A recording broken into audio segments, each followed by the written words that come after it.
गेल्या अनेक दिवसांपासून महाराष्ट्रात आपण जर बघितलं तर आपल्याला प्रचंड गरम होतंय, आभाळ भरून तर येतंय पण पाऊस पडत नाहीये, अशी काहीशी परिस्थिती बघायला मिळतेय। पण पावसाळा खरं तर सुरू झालाय हे आपल्याला माहितीच आहे किंवा मान्सूनचं आगमन जे आहे ते झालं। यावेळेला मान्सूनचं आगमन लवकर झालं होतं हे आपल्याला माहिती आहे, पण तरीही पाऊस का पडत नाहीये असा प्रश्न विचारला जातोय।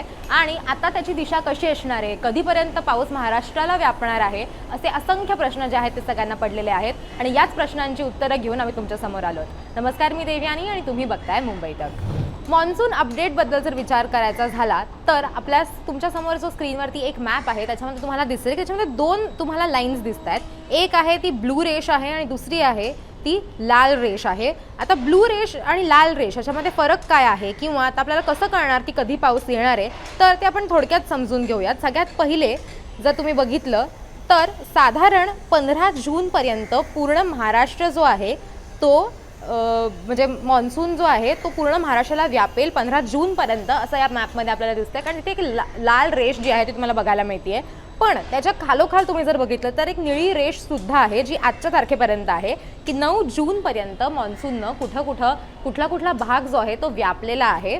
तर त्याच्यामध्ये जर आपण बघितलं तर आपल्याला माहिती आहे की पश्चिम महाराष्ट्र असेल, कोकणातला पट्टा असेल, या भागांमध्ये पाऊस झालेला आहे। मात्र विदर्भ असेल किंवा मराठवाड्यातला काही भाग आहे तिथे अजून सुद्धा पाऊस व्यवस्थितरित्या पडलेला नाहीये। उत्तर महाराष्ट्रातल्या अनेक भागांमध्ये पाऊस जो आहे तो अजून नीट आलेला नाहीये आणि म्हणूनच शेतकऱ्यांना सुद्धा तर चिंता जी आहे ती लागलेली आहे। पण येत्या 2 ते 3 दिवसांमध्ये पाऊस जो आहे त्याची मूव्हमेंट जी आहे ती पुन्हा एकदा सुरू होईल आणि पाऊस संपूर्ण महाराष्ट्राला व्यापेल असं म्हटलं जातंय।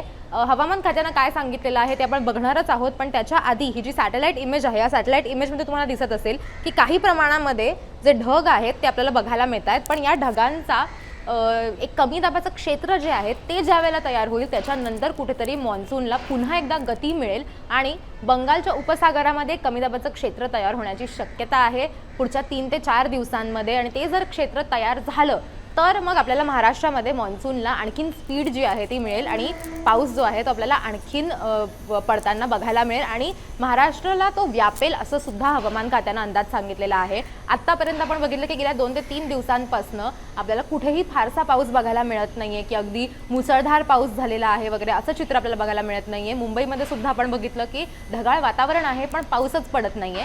मात्र येत्या 2 ते 3 दिवसांमध्ये पाऊस पडण्याची शक्यता जी आहे ती वर्तवण्यात आलेली आहे। हवामान खात्यानं नेमकं काय सांगितलेलं आहे ते आपण बघूयात।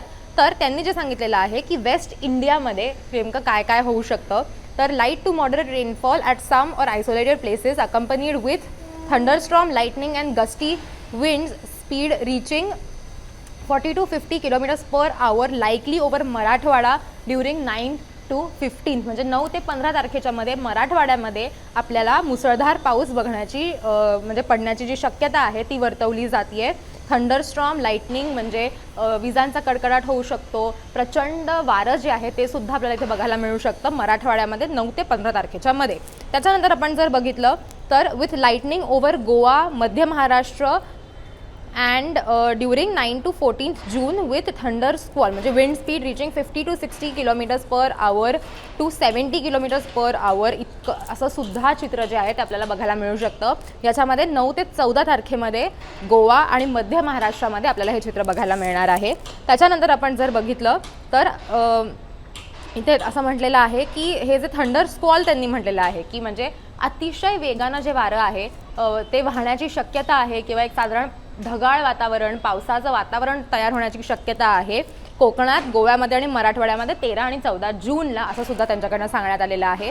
त्यानंतर isolated heavy rainfall likely over Goa on 9th, मध्य Maharashtra on 12th, Marathwada during 12th to 14th June with very heavy rainfall on Konkan and Goa on 12th and 15th, मध्य Maharashtra during 13th to 15th June with extremely heavy rainfall likely over Konkan and Goa on 13th and 14th June। म्हणजे साधारण आपण अंदाज बांधायचा म्हटला तर हवामान खात्यानं असं सांगितलेलं आहे की मराठवाड्यामध्ये आणि मध्य महाराष्ट्रामध्ये 12 ते 14 तारखेमध्ये मुसळधार ते अतिमुसळधार पाऊस होण्याची शक्यता जी आहे ती वर्तवण्यात आलेली आहे। त्याप्रमाणे जे अलर्ट्स आहेत ते सुद्धा हवामान खात्याकडनं वेळोवेळी जाहीर करण्यात येणार आहेत। पण अर्थात या सगळ्याला जे एक अनुकूल वातावरण असतं पाऊस पडण्यासाठीचं ते आता हळूहळू तयार व्हायला सुरुवात झालेली आहे असं हवामान खात्यानं सांगितलेलं आहे. त्याच्यामुळे तुमच्या जिल्ह्यात किंवा तुमच्या शहरामध्ये पाऊस पडतोय की नाही किंवा नक्की काय स्थिती आहे हे बघण्यासाठी किंवा बाहेर पडताना हवामानाचा अंदाज घेऊनच बाहेर पडावं असं सुद्धा सांगण्यात आलेलं आहे.